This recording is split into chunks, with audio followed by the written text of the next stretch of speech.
오늘 저희들에게 주시는 첫 번째 본문 말씀을 정했습니다. 요한복음 15장 5절부터 7절까지 말씀입니다.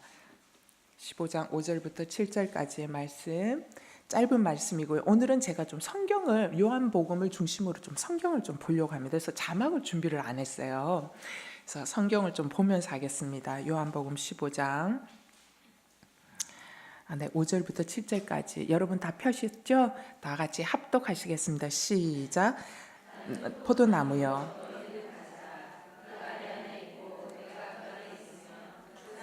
많은 열매를 맺는다. 나를 떠나서는 너희가 아무것도 할 수 없다. 누구든지 내 안에 있지 않으면 그 사람은 쓸모없는 가지처럼 버려져 말라버린다. 사람들이 그런 가지들을 모아다가 불 속에 던져 태워버린다. 만일 너희가 내 안에 있고 내 말이 너희 안에 있으면 뭐든지 구하라. 그러면 그대로 이뤄. 기도하겠습니다. 주님, 성령님 말씀하여 주십시오. 이 시간에 주님께서 임재하여 주셔서 기도줄을 잃어버린 사람, 하나님 기도를 놓쳐버리고 나의 생각과 나의 뜻대로 살아가는 사람, 다시 한번 주님의 이 시대의 요청 아래, 기도하라고 부르시는 그 요청 아래 저희들이 순종하며 나갈 수 있는 그러한 한 학기 될 수 있도록 주님 도와주십시오. 주님, 제 입술을 주장해 주시고 이 시간 부족하지만 주님께서 말씀하시고자 하는 것들이 잘 전달되어 질 수 있도록 도와주시옵소서. 예수님 이름으로 기도합니다. 아멘. 성령님의 기도학교 이렇게 잡았습니다. 감히 성령님의 기도학교 이렇게 잡았는데 기도라는 주제가 참 어렵구나라는 생각을 했습니다. 왜냐하면 이게 눈에 보이는 것이 아니기 때문이고 이론으로 설명해서 이해되어지는 것이 아니기 때문에 참 이게 설교를 하기가 쉽지가 않다라는 거. 그냥 기도 열심히 하십시오. 기도하면 응답하면 이 한마디면 다 되는 거를 조각조각 떼서 한다라는 것이 이 영적이 보이지 않는 이 놀라운 파워풀한 이 하나님 우리에게 주신 이 강력한 열쇠를 이거를 하나하나 이렇게 설명한다는 게 정말 어렵구나라는 거를 설교를 막상 준비하려고 앉아 있으면서 경험하게 됐습니다. 여러분, 기도라는 것은 말로 설명할 수 있는 것 아닙니다. 그죠? 기도는 나의 영혼이, 나의 영과 혼과 육이 정말로 주님 앞에 무릎을 딱 꿇고 기도하기 시작해야지만이 성령님 그분께서 가르쳐 주시고 그때 비로소 우리는 기도가 무엇인지를 배워나갈 수 있기 때문입니다. 그래서 무릎을 꿇는 순간 기도를 배울 수 있고, 무릎을 주님 앞에 꿇고 기도하면서 성령이 말씀하시는 그 기도가 이런 거였구나라는 것을 우리가 진정 경험할 수 있기 때문입니다. 저는 이번 그 기도학교 시리즈 설교를 준비하면서 소망하는 게 있습니다. 설교하는 저에게 다시 더 기도의 강력한 기름 부으심이 있기를 간절히 소망하는 바고요. 또 여러분에게 강력한 기도의 사모함은 아무 능력이 없습니다. 그러나 사모함에서 정말 주님 앞에 무릎 꿇는, 그래야 정말 기도를 하는 그러한 은혜가 흘러넘치기를 정말 소망합니다. 여러분, 기도를 어떻게 해야 할지 모르는 분, 또 그동안 기도를 하고 싶으나 기도의 줄을 놓쳐버리고 기도가 귀찮으신 분, 모두 다 기도를 회복하여 천국 창고의 문을 여는 은혜의 시간이 되기를 바랍니다. 저는 오늘 기도 제목 왜 기도하느냐로 잡아봤습니다. 누가 저에게 왜 그렇게 기도하세요? 라고 묻는다면 저는 오늘 읽었던 요한복음 15장 5절에서 7절까지 말씀을 들이밀고 싶습니다. 왜 그렇게 기도하냐?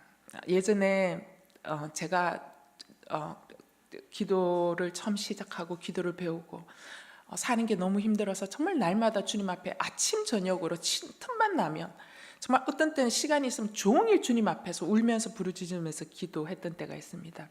저의 상황을 전혀 모르는 제 친구가 와서 제게 물었습니다. 야, 조용히 기도해, 조용히. 하나님 기머거리냐? 조용히 기도해도 하나님 다 들어. 그러나 그거는 기도를 정말 모르기 때문에 하는 이야기입니다. 여러분, 기도에는 침묵 기도가 필요한 기도 타이밍이 있고 강력하게 부르짖어야만 하는 기도 타이밍이 있습니다. 근데 많은 성도님들이 침묵해야 하는 타이밍에 무조건 부르짖는가 하면 부르짖어야 하는 타이밍에 끊임없이 침묵하면서 내면 기도를 하는, 그러니까 기도를 통해 기도를 배운 적이 없기 때문에 자신의 상황이 지금 어떤 기도를 드려야 할지 모르면서 이렇게 기도하는 것들을 보게 됩니다. 그때 제가 그 친구에게 얘기했습니다. 나는 기도하지 않으면, 이렇게 기도하지 않으면 나는 죽어라고 얘기했습니다.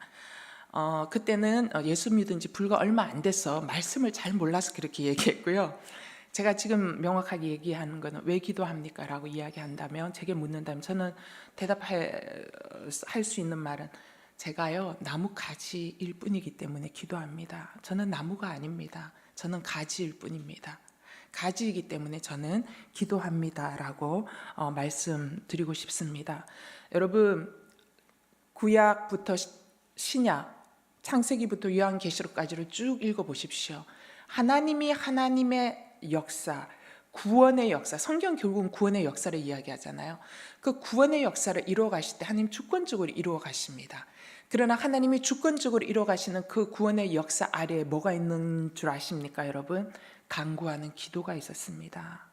언제나 간구하는 기도가 있었습니다. 이 얘기는 뭐냐면 하나님이 인간을 창조하셨을 때 창조 원리 안에 있습니다. 하나님은 인간을 대리 통치자로, 이 땅을 다스리는 대리 통치자로 세우셨습니다.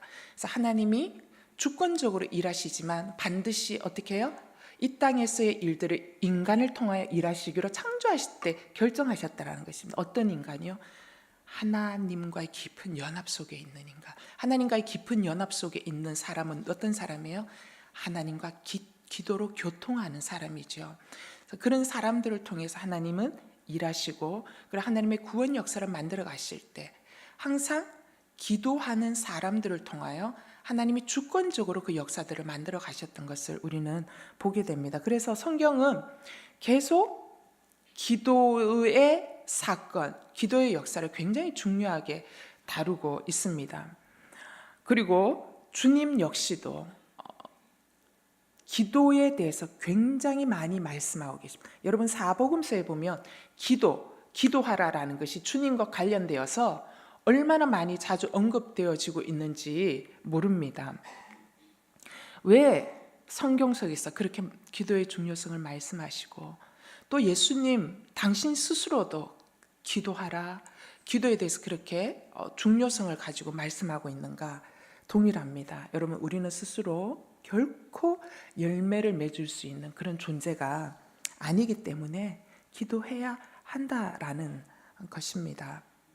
오늘 여러분이 읽으셨던 요한복음 15장은요, 15장을 한번 쭉 펴보시면요, 15장 뒤에 또 이제 16장에 또 예수님이 또 이제 성령께서 보혜사 성령이 오면 이런 일을 할 거고 뭐 이런 일들을 이야기합니다. 그리고 17장이 예수님의 대제사장적인 중보 기도가 나오고 18장이 예수님 배신당하고 체포당하십니다. 이 얘기는 뭐냐면, 여러분이 오늘 읽었던 이 15장에 나는 포도나무여 너희는 가지다라는 굉장히 유명한 말씀이시잖아요. 이 말씀이 어떤 위치에 있냐면, 지금 예수님이 잡히시기 전날 밤에 제자들에게 유언처럼 하시는 말씀이시다라는 것입니다. 여러분, 잡히시기 전날 밤 예수님은 아셨습니다. 6월절 어린 양처럼 당신이 대속물로 십자가에 달려 죽어야 된다라는 걸 아셨습니다. 바로 그날이 이제 몇 시간 후면 다가오는 거예요. 이제 붙들려 가실 겁니다. 바로 그 다가오는 그 타이밍에 예수님이 제자들에게 말씀하시고 싶으셨던 그 말씀이 뭐냐? 나는 포도나무고 너희는 가지다, 이 말씀이에요. 그래서 너희는 내 안에, 내가 너희 안에 있으면 너희 무엇이든지 원하는 대로 구하라. 그리하면 이루리라 라는 말씀을 주고 계시다라는 거죠. 여러분, 십자가를 지시기 전날 밤 얼마나 중요한 순간입니까? 얼마나 하실 이야기가 많겠습니까? 근데 거두절미하고 주님은 다른 거 이야기하지 않습니다.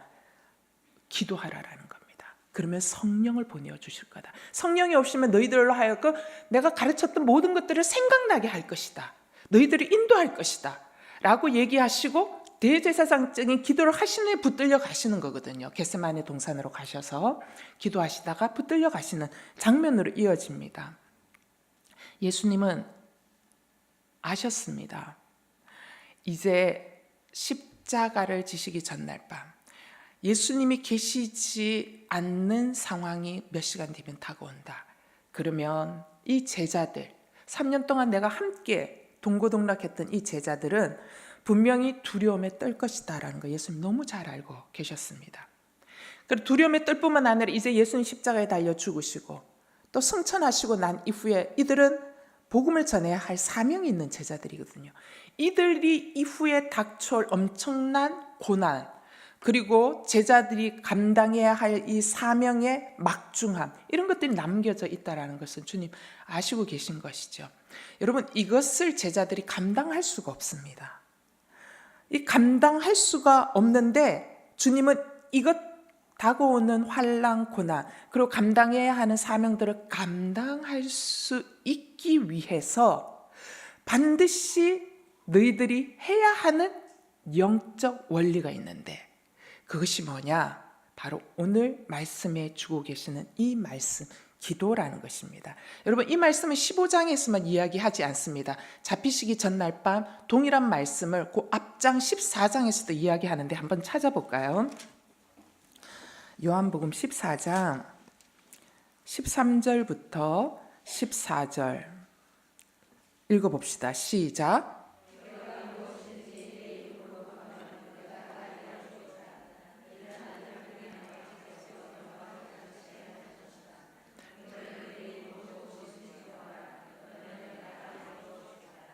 자, 그리고 나서 여러분 16절 17절 읽어보세요. 이어지는 게 나옵니다. 시작. 내가 아버지께 구할 것이니 다른 보혜사를 보내셔서 너희와 영원히 함께 있도록 하실 것이다. 그분이 영이시다. 세상은 그분을 볼 수도 알 수도 없기 때문에 그분을 받아들일 수가 없다. 그러나 너희는 그분을 안다. 여러분, 주님께서 기도하라라고 이야기합니다. 왜 기도하라라고 이야기해요? 너희들이 구하는 것을 얻기 위해서 기도하라. 여기에 목적이 있는 것이 아닙니다. 왜 기도하라고 말씀하셨냐?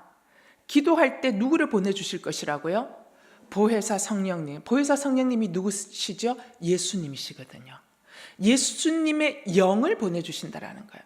여러분, 이제 제자들이 예수님과 떨어져 있는 것이 아닌 거예요. 예수님과 함께 하는 거예요. 언제까지? 영원히. 이 땅에서 그 사역을 감당할 때는 보혜사 성령으로 예수님이 함께하고 계시지만 그러나 이 보혜사 성령은 언제 주어진다고요? 기도할 때.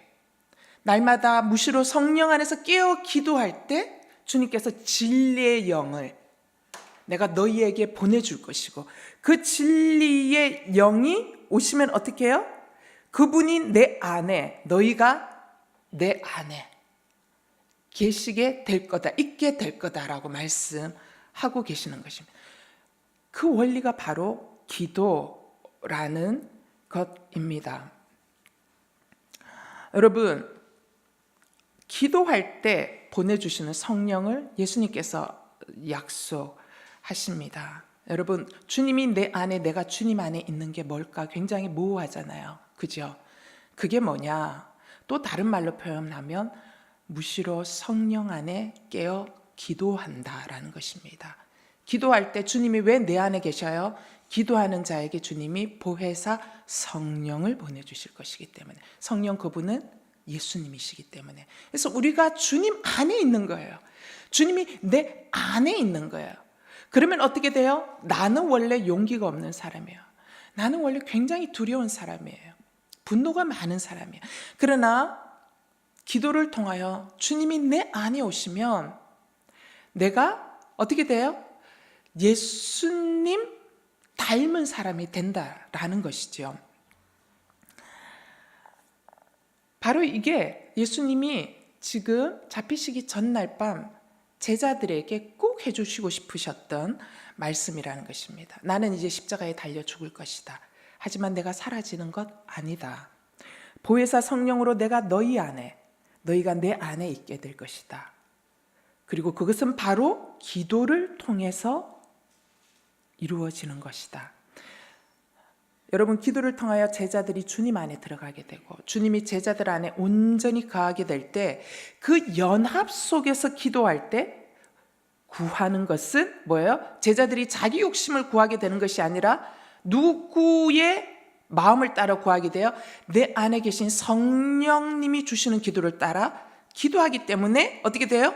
구하는 것마다 이루어지는 놀라운 사건이 일어난다라는 것이죠. 아까 읽으셨던 요한복음 14장 13에서 14, 16에서 17절을 이어서 다시 한번 선포하며 믿음으로 여러분 읽어봅시다.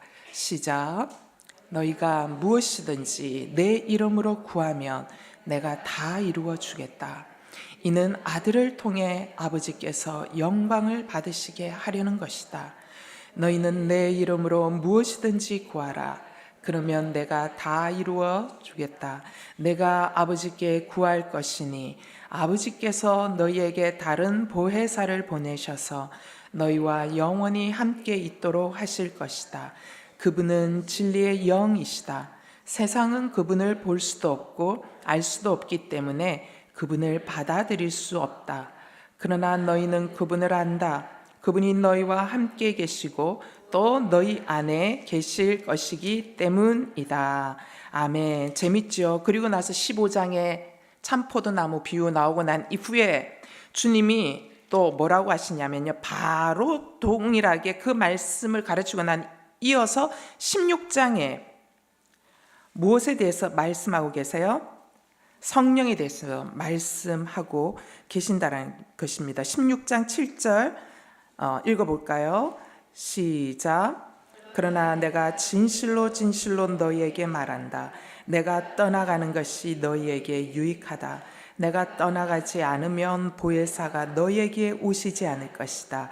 그러나 내가 가면 너희에게 보혜사를 보내주겠다. 아멘. 제자들이 기도하지 않고 넋놓고 어떻게 해요? 두려움에 가만히 있을 때는 보혜사를 보내주시지 않는 거예요. 언제요?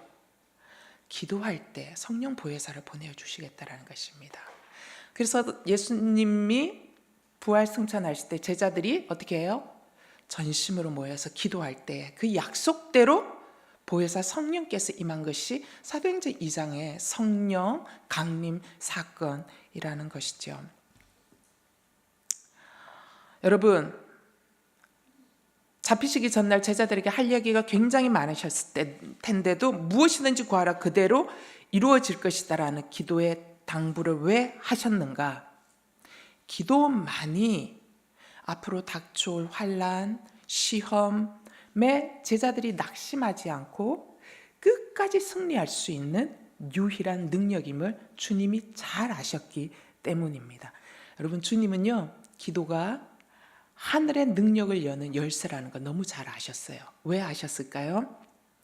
예수님이 육신의 몸을 입고 이 땅에 오시지 않으셨습니까? 그죠? 예수님이 육신의 몸을 입고 이 땅에 오셨을 때 완전한 육신의 모습으로 이 땅을 살아가셨습니다. 그러면서 예수님은 어떻게 해요? 육신의 몸을 입고 이 땅을 살아가시면서 무슨 일을 하셔야 하셨죠? 하나님이 당신에게 주신 그 일들을 감당하셔야 하는 사명이 예수님에게 있었습니다. 예수님이 많은 이적과 기사를 행하셨고 많은 말씀으로 사람들에게 가르치셨습니다. 그리고 십자가에 달려 죽으시는 구속의 사명을 완수하셨습니다. 여러분, 이거 예수님 육신으로는 감당할 수 없는 일들이었습니다.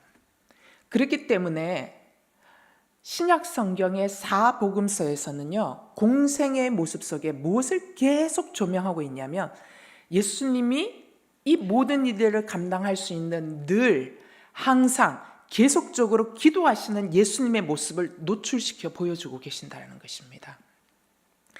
예수님은 큰 일을 앞두고 기도하셨습니다. 그리고 예수님은 사역을 마무리하시면서 밤에 기도하셨습니다. 예수님은 새로운 아침을 맞이하면서 오늘 새로운 사역지를 어디를 향해서 갈 것인지를 묻기 위하여 하나님 앞에 나가 기도하셨습니다. 예수님은 스스로 결정하신 것이 없습니다. 언제나 기도 가운데 하나님의 음성을 들었고, 기도 가운데 하나님과 깊은 교제를 나누셨고, 기도 속에서 하나님의 능력을 재충전 받으신 이후에 사역을 감당하셨습니다. 그래서 하늘의 능력으로 충만함을 입은 후에 나아가서 병든 자를 일으키셨고, 놀라운 기적들을 행하셨고, 그 다음에 놀라운 하늘 복음의 말씀들로 사람들을 가르치셨다라는 것입니다. 주님은 새벽 미명에 한적한 곳에 가셔서 기도하셨고, 밤이 맞도록 기도하셨고, 자신을 왕으로 삼겠다라는 군중들을 피하셔서 기도하셨고, 습관을 따라 기도하셨고, 이 땅을 살면서 하나님 앞에 심한 통곡과 눈물로 부르짖으면서 기도하셨습니다. 예수님 사역의 가장 우선순위 뭐였냐? 기도에 두셨다라는 것입니다. 여러분, 예수님의 사역의 가장 우선순위 기도에 두신 것이 우리에게 본을 보여주시기 위해서 그렇게 두신 것일까요? 그렇지 않습니다, 여러분. 예수님은 사람들에게 본을 보이기 위해서 어떤 일을 하신 적이 없으신 분이십니다. 예수님이 당신의 사역에 가장 우선순위로 기도를 두셨던 이유는 그분이 완전한 인간으로 이 땅에 오셔서 완전한 육체 가운데 있는 인간으로 사셨기 때문에, 그분 역시 기도가 절대적으로 필요하셨기 때문에 그분은 기도하셨다라는 것입니다. 예수님이 하나님 앞에 간절히 기도하심으로 하나님의 능력이 더딥혀지는 것이 예수님에게도 필요하셨습니다. 그렇다면 여러분, 하물며 저희들에게는 얼마나 그 기도가 필요하겠으며, 이제 주님이 떠나가시게 되는 이 마당에 제자들에게는 그 기도가 얼마나 절실히 필요하겠습니까? 에베소서 6장을 한번 펴보시겠습니까?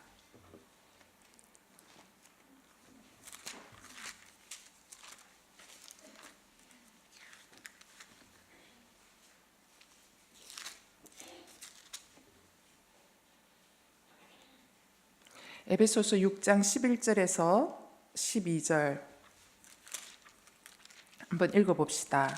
시작.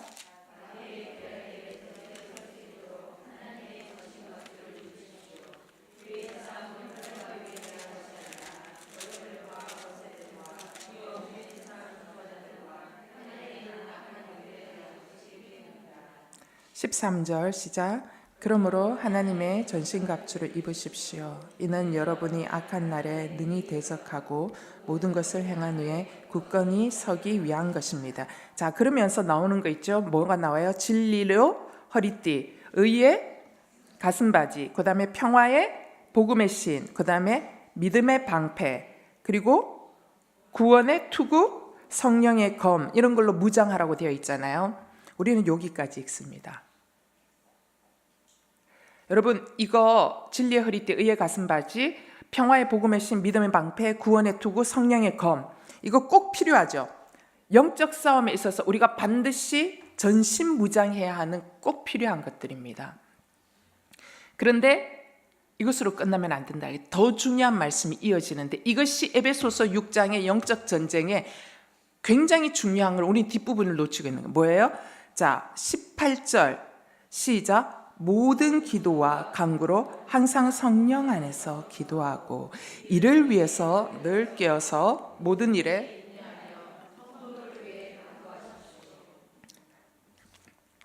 여러분, 전신갑주 다 갖추었어요. 그죠? 여러분, 전신갑주 갖추셨죠? 그죠? 평화의 복음의 신 우리 신고 있잖아요. 그죠? 의의 허리띠 주님 우리에게 주신 거잖아요. 그죠?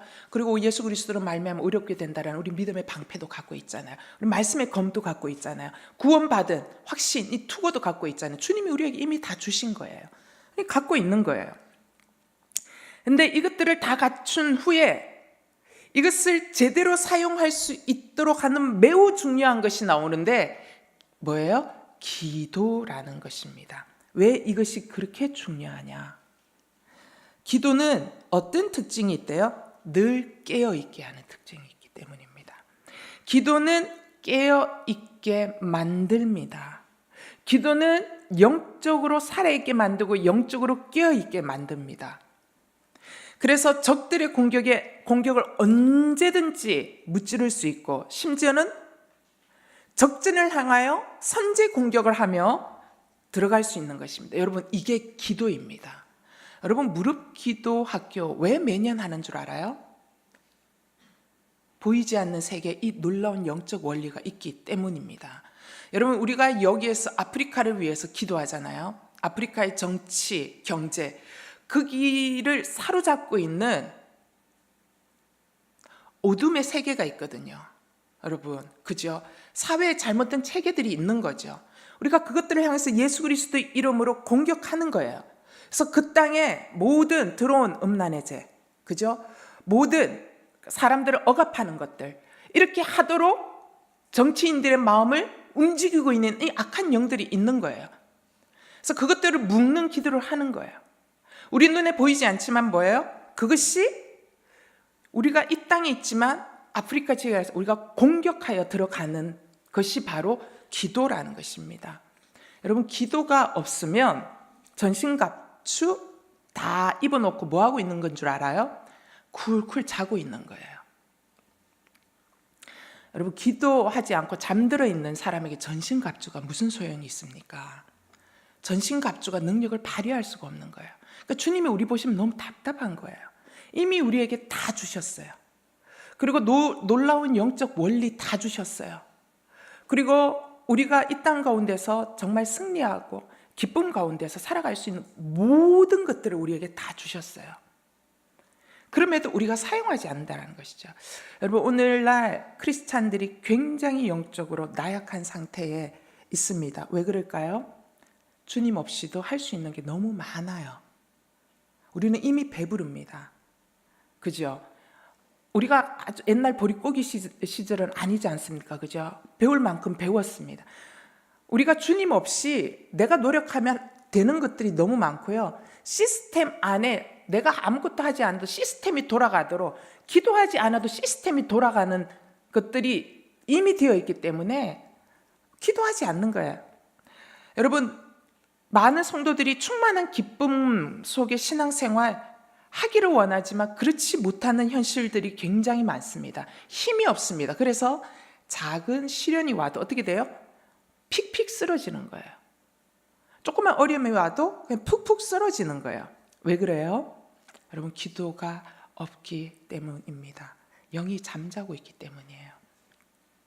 성경 말씀 몰라서 이런 일이 일어납니까? 여러분, 성경 말씀을 많이 알아도 이런 일이 일어나는 거예요. 왜 일어날까요? 여러분, 성경 말씀을 많이 알고 있어도 기도가 없으면 내게 일어나고 있는 그 문제들을 향하여 말씀의 능력으로 선포할 믿음이 안 생기는 거예요.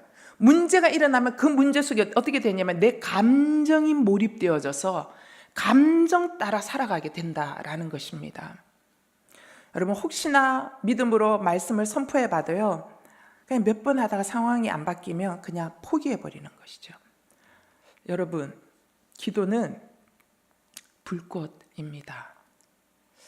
그래서 우리가 배운 말씀, 그리고 우리가 묵상한 말씀, 그리고 우리가 읽은 말씀, 그 말씀이 내 삶의 능력이 되어 타도록 만드는 것이 기도라는 것이지요. 왜 예수님께서 제자들에게 시험에 들지 않게 깨어 기도하라라고 당부하셨을까요? 기도 없이는 제자들이 예수님으로부터 3년 동안 전수받은 많은 말씀, 이적들이 있어도 정작 위기의 순간을 만날 때 아무런 능력을 발휘하지 못하기 때문입니다. 따라서 우리가 영적 싸움을 하는 성도로서 모든 전신갑주를 취한 후에 반드시 해야 할 것이 있는데 그것이 성령 안에서 깨어 기도하는 것입니다. 그러할 때 전신갑주의 능력을 가지고 사단의 여러 전략들을 공격하고 무찌르는데 사용할 수 있는 것입니다. 주님이 제자들에게 말씀하셨습니다. 너희는 가지다. 여러분, 우리는 가지일 뿐입니다. 여러분, 가지는 그 자체로는 아무것도 할 수 없어요. 가지가 필요한 것은 뭐가 필요해요? 나무가 필요하죠. 가지는 나무에 붙어 있을 때만 가지로서의 생명이 움트고 열매를 풍성히 맺을 수 있습니다. 따라서 우리가 진정 내가 가지라는 것을 안다면 우리에게 포도나무가 얼마나 절실히 필요한지를 알게 된다는 것이죠. 따라서 기도는 누가 시작할 수 있느냐? 내가 가지일 뿐이라는 것을 아는 자만이 주님 앞에 겸손히 무릎 꿇고 기도할 수 있다는 것입니다. 여러분, 내가 왜 이렇게 기도의 자리에 나오기 어려운 줄 알아요? 여러분, 사는 게 편안해서 그래요. 한마디로 우리끼리 얘기하지만 닦아놓고 이야기해서 한마디로 여러분 아직 견딜만 해서 그래요. 근데 여러분 진짜 내가 가지구나, 나는 아무것도 못하는구나, 이 불가능하구나 라는 것을 알면 포도나무이신 주님이 나는 필요합니다라고 그 주님께 도움을 요청할 수밖에 없다라는 것이죠. 저는 저의 20대의 시간을 몽땅 기도의 훈련으로 저를 불러주신 하나님께 너무너무 감사를 해요. 그때 사는 환경은 굉장히 극심한 고난 가운데 있었지만 그 극심한 고난, 불타는 듯한 고난, 사방이 보이지 않는 고난, 길이 보이지 않는 고난, 그 보이지 않는 고난 속에서 제가 깨달은 것은 뭐냐면 유일한 답은 주님밖에 없구나라는 겁니다. 그래서 주님을 붙들어야지만 내가 살 수밖에 없구나라는 것 때문에 절박하게 주님을 붙들었습니다. 근데 절박하게 주님을 붙드는 그 무릎 꿇는 기도를 통해서 나는 당장 먹을 거를 구했고 당장 하루를 살아가야 할 돈이 필요했고 그런 것들을 구했지만 그것을 기도 제목으로 시작하여 기도하면서 주님이 내게 주신 것은 뭐냐면 성령 충만을 주셨다는 것이죠. 그러면서 성령 안에서 살아가는 훈련을 주님께서 시키셨습니다. 여러분, 기도는 기도를 통해 기도를 배우게 됩니다. 제일 처음에는 배가 고파서 필요 때문에 채워달라고 처음에는 그렇게 기도를 시작합니다. 그러나 그렇게 기도하기 시작하면 기도가 기도를 낳고 또 그 기도가 또 다른 기도를 낳게 됩니다. 그러다가 나중에는 나의 필요를 위한 기도가 전혀 필요치 않구나라는 것을 저절로 알게 되는 단계까지 가게 됩니다. 그러면 그때 단계는 어떤 기도가 하고 싶어지냐면 앉으면 전 세계에 돌아가는 정세로 인하여 가슴 아파 통곡한 눈물이 저절로 나오는 그 기도가 하고 싶어지는 거예요. 이 성령님이 그렇게 시키는 거예요. 그런 기도의 단계, 하나님 나라와 의를 구하는 그 기도의 단계. 그러니까 내 안에 성령이 충만하여지면 성령님이 내 안에 내가 주님 안에 거하게 되면 주님의 생각과 마음이 누구의 생각과 마음이 돼요? 나의 생각과 마음이 되어서 여러분 내 생각과 마음 안에 있는 것은 당연히 뭐로 나와요? 말로 나올 수밖에 없잖아요. 그러니까 내 안에 주님의 눈물이 가득 차면 어떻게 돼요? 눈에서 주님의 눈물이 흘러떨어질 수밖에 없는 기도가 기도를 낳고 그 기도가 또 기도를 낳을 때는 나의 기도의 필요가 위해서 기도하는 것이 전혀 하지 않아도 괜찮구나라는 걸 알게 되는 단계까지 온다라는 것입니다. 이미 기도를 통해서 하나님과 친밀함 속에 있는 사람에게 하나님께서 이미 모든 것들을 예비하시고 채우시고 주신다라는 것을 알기 때문입니다. 여러분, 그래서 포도나무에 붙어 있는 가지는 염려가 없습니다. 왜냐하면 염려는 기도로 어떻게 해요? 주님께 다 올려버렸기 때문입니다. 그래서 기도 제목이 있어도 하나님 이런 기도 제목이 있어요. 아시죠? 그거면 끝이에요. 그러고 나면 이제 막 다른 기도가 그냥 막 터져 나오는 것이죠. 여러분, 포도나무에 붙어 있는 이 가지는 염려가 사라지고 오직 이 가지가 가지고 있는 관심은 딱 한 가지뿐입니다. 나는 포도나무를 떠나지 않으리라. 포도나무에 끝까지 붙어 있으리라. 포도나무가 나의 진정한 생명이고 전부이다라는 것입니다. 그러할 때 나는 비록 볼품없는 가지고 아무 능력이 없는 가지이지만 포도나무 대신 주님께 붙어 있을 때 나의 가지에 싹이 피고 꽃이 피고 열매가 맺히는 것을 경험하게 되어진다는 것이죠. 가만히 있을 때 경험되어질까요, 여러분? 주님 안에서 우리가 주님을 찾는 기도를 할 때에 이러한 놀라운 일들이 일어난다는 것이죠. 자, 그리스도 안에 거한다는 것은 뭐냐? 그분과 생명의 관계를 맺는 것입니다.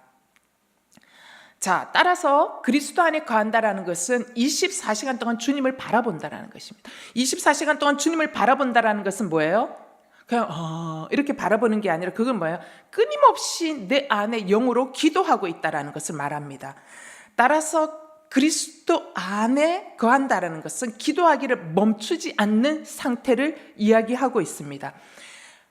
이렇게 기도를 통하여 주님과 우리는 끊임없이 나뭇가지에 붙어 접속되어 있기에 주님으로부터 모든 좋은 것들이 어떻게 해요? 내 안에 계속적으로 흘러들어오는 것이죠. 내가 한 것은 뭐예요? 나무에 붙어있는 접속만 하였을 뿐인데 주님의 좋은 것들이 내 안에 풍성하게 흘러들어오는 겁니다. 그래서 내 능력으로는 감당할 수 없지만, 내 능력으로는 용서가 안 되지만 주님으로부터 흘러오는 사랑으로 인해서, 주님으로부터 흘러오는 은혜로 인해서 할 수 없는 그 일을 하게 되는 것을 경험하게 되어진다는 것이죠. 여러분, 포도나무와 생명적 연합을 맺었기 때문에 포도나무의 수액이 이제 가지로 끊임없이 흘러 들어옵니다. 따라서 열매는 누가 하는 거예요? 가지가 하는 게 아니라 포도나무가 하고 있는 것이죠. 따라서 가지인 우리가 예수 그리스도를 의지하며 기도할 때는 주님은 우리에게 어떤 것을 주시냐면, 여러분, 가지가 받아들이는 수액은 가지가 선택할 수 있는 거예요, 없는 거예요? 포도나무가 주는 것만 받을 수 있잖아요. 마찬가지입니다, 여러분. 가지인 우리가 예수 그리스도를 의지하며 기도할 때 주님은 내가 원하는 것이 아닌 어떤 것을 주시냐? 가지에게 필요한 것을 공급하여 주신다는 것입니다. 그래서 따라서 때로는 내 생각에는 요 순서대로 되면 딱 좋을 것 같은데, 그래서 주님 요렇게 해주세요, 요렇게 해주세요, 요렇게 해주세요 하는데 주님이 응답해 주시지 않고 잠잠하십니다. 그 이유는 뭡니까? 내 기도가 응답이 안 된 겁니까? 아닙니다, 여러분.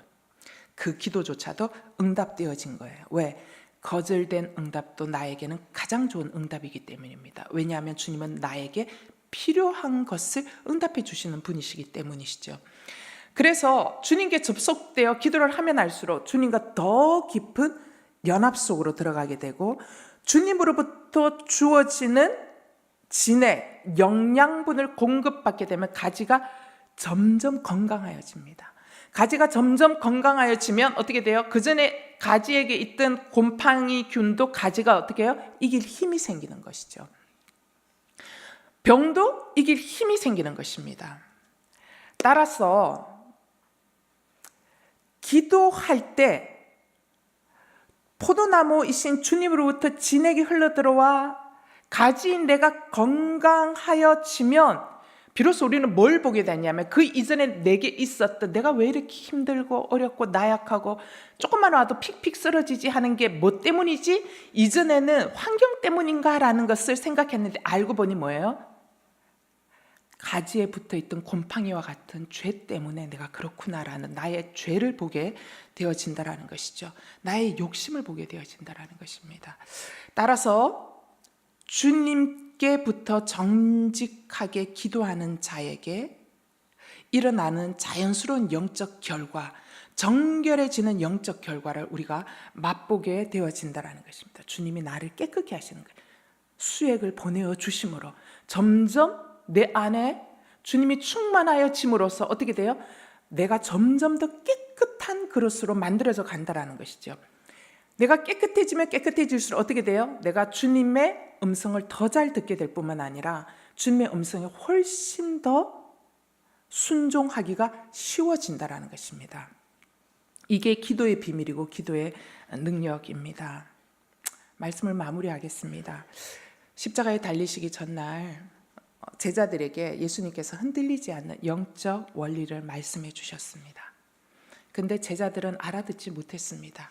그래서 시험에 빠졌고 예수님이 붙잡히시던 날 모두 도망쳐 버렸습니다. 하지만 오늘 이 말씀을 듣는 저와 여러분, 우리는 주님의 말씀을 붙들어야 할 줄 믿습니다. 여러분, 우리가 살아가는 인생 가운데 얼마나 많은 문제들이 계속 반복되어집니까? 주님은 말씀하십니다. 나는 포도나무고 너희는 가지다. 너희가 가지인 것을 알라라고 말씀하십니다. 따라서 너희가 나를 떠나서는 더위를 이길 능력도, 싹을 틔울 능력도, 꽃을 피울 능력도 없다라고 우리에게 말씀하십니다. 그러면서 주님이 이야기하십니다. 내 안에 머물러 있으라. 여러분, 내 안에 머물러 있으라라는 말씀은 기도하라라는 것입니다. 기도할 때 주님이 우리에게 가장 좋은 성령님을 우리에게 보내주셔서 내 힘과 내 능력이 아닌 성령 하나님, 그분의 힘과 능력으로 살아갈 수 있도록 하신다라는 것입니다. 이러한 초청 가운데 여러분이 제가 가지인 걸 알고 나무 대신 예수 그리스도에게 붙어 있겠습니다라고 결정하며 나아갈 때에 주님 안에, 그리고 주님이 내 안에, 내가 주님 안에 있는 온전한 연합 가운데로 하나 되어지는 놀라운 은혜가 여러분 가운데 임할 줄 믿습니다. 이러한 마음으로 이제 다음 주부터 기도가 무엇인지, 기도가 어떤 능력인지 한 가지씩 우리가 찾아가면 좋겠습니다. 기도의 사람 E.M. 바운즈, 여러분 잘 아시죠? 그분의 책 가운데 한 구절을 여러분과 함께 자막으로 나누어 읽고 싶습니다. 다 같이 읽겠습니다. 시작. 기도하지 않는 자는 스스로 하나님의 도우심을 포기하는 것이며 하나님으로 하여금 인간을 도우실 수 없게 하는 것이다. 만일 하나님을 사랑하는 마음을 갖기 원한다면 그는 기도해야만 할 것이다. 기도 없는 생활은 믿음도 소망도 인내도 그리고 경건의 모든 능력과 생기들도 시들게 하여 죽게 만든다. 성도들의 생활과 은혜들은 기도하는 중에 싹이 나서 꽃이 피고 열매 맺게 되는 것이다. 아멘. 기도할 때 성령을 주시겠다고 약속하셨습니다. 기도할 때 주님이 내 안에 오십니다. 내 안에 충만하게 임하십니다. 그리하여 우리는 어떻게 해요? 모든 생활들을 은혜 가운데 싹이 피고 꽃이 피고 열매 맺는 그런 놀라운 경험들을 하게 된다라는 것입니다.